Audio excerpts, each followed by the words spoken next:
everybody, it's me again, Lanita, and I think God's been talking to me because for some reason He's given me the strength to be able to open up and share some things about me that I've been keeping to myself for a very long time. As I told you in the last clip, I was diagnosed with lupus on my 18th birthday, and I'm now 29.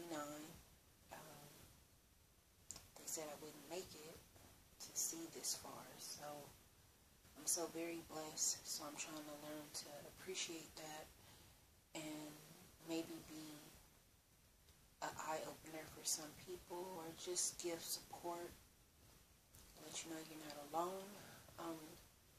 It's a little past 2 a.m. Today is May 20th, 2014, and as we all know, when having lupus, one of the biggest things is insomnia. So we often don't sleep. So I'm up.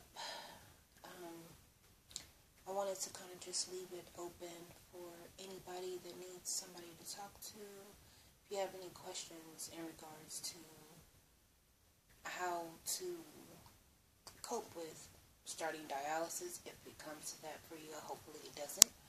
But the reality is if lupus attacks your kidneys, like it did for me, then lupus is more than likely inevitable. There's nothing you can do about it.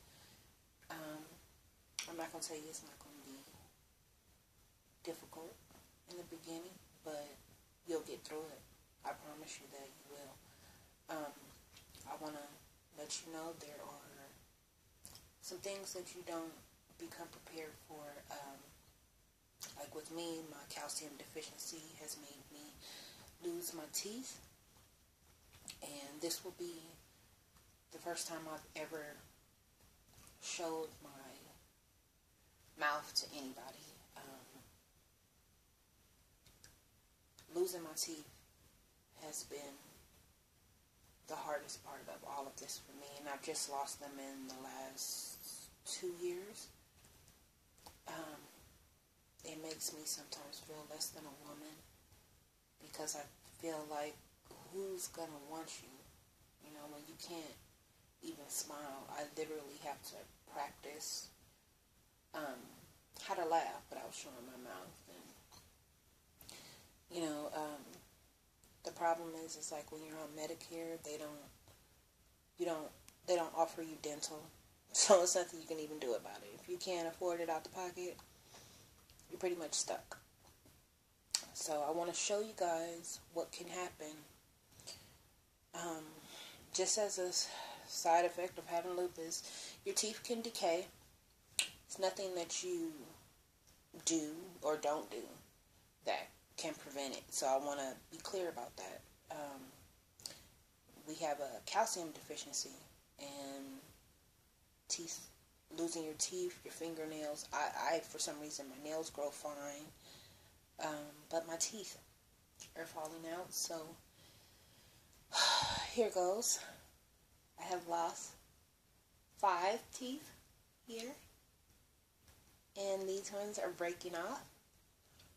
In the inside, don't even get me started. There's no teeth in the back at all on both sides, top, bottom, they're gone.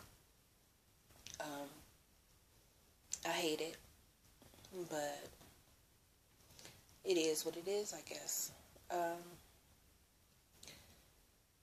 I don't know, I just wanted to, again, just make sure that you know that I know it gets hard, and every day, sometimes it feels like, oh my God, there's a new symptom that I didn't know I was going to have. I don't know why I feel like this. And I think the hardest part is, for us, is probably not knowing, when do you go to the hospital? Why do you go? Because we go and they do nothing. Literally, they do nothing. They have us sit there for hours to come back and just say, it's your lupus. And that's, I think, because they don't have a cure, there's nothing that they can do. Their answers are just generic. They say what they need to say to have you go home. So for me, I don't really bother with the hospital too much unless it's really, really bad. I've gotten so good with knowing my body that I can feel when an organ is trying to shut down. And I do pretty good. I generally drive myself to the hospital. I stay and I drive myself home, regardless of how bad it's been. I mean, I've went in. I think the only thing that I had somebody go with me for was I did a kidney biopsy, and I had my mom go with me for that. But I do pretty good. We're getting around. So for those that feel discouraged, feel like because you're on dialysis, if you are, or because you have lupus and you feel weak and tired, that doesn't mean you can't push yourself to get up and do what you need to do on your own. I do it every day.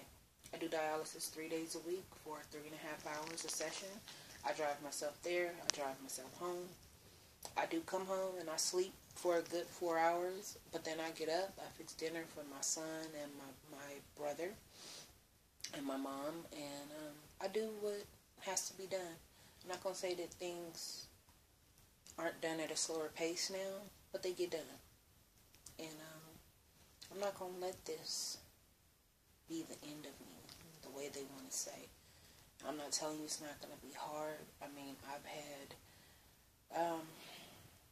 in 4 years now, I've had 19 surgeries. I've had hysterectomy 2 years ago, which also can make you not feel like a woman sometimes, but then you know what you do? You shake those negative feelings off, and you think about the positives, okay? So if you wake up and they say, you know what, we're going to have to go ahead and do a hysterectomy. Girls, ladies out there, that means you don't have to have a period no more. Raise the roof to that, okay? You just have to think about it in a good way. You know, everything is not meant to break you. Some things are meant to make you stronger. So, just want you to know you're not alone. And I'll keep saying that as much as you need to hear it. I think I say it to help myself believe it too, but I know that we're not, you know, and keep your head up, you guys, you know. I don't know. I think God gives his hardest test to his strongest warriors, and that's how we need to think about it. You know, everybody's not going through this because everybody's not strong enough to handle it, but we are. So, I know this is difficult, but we'll be okay. Have a good night, guys.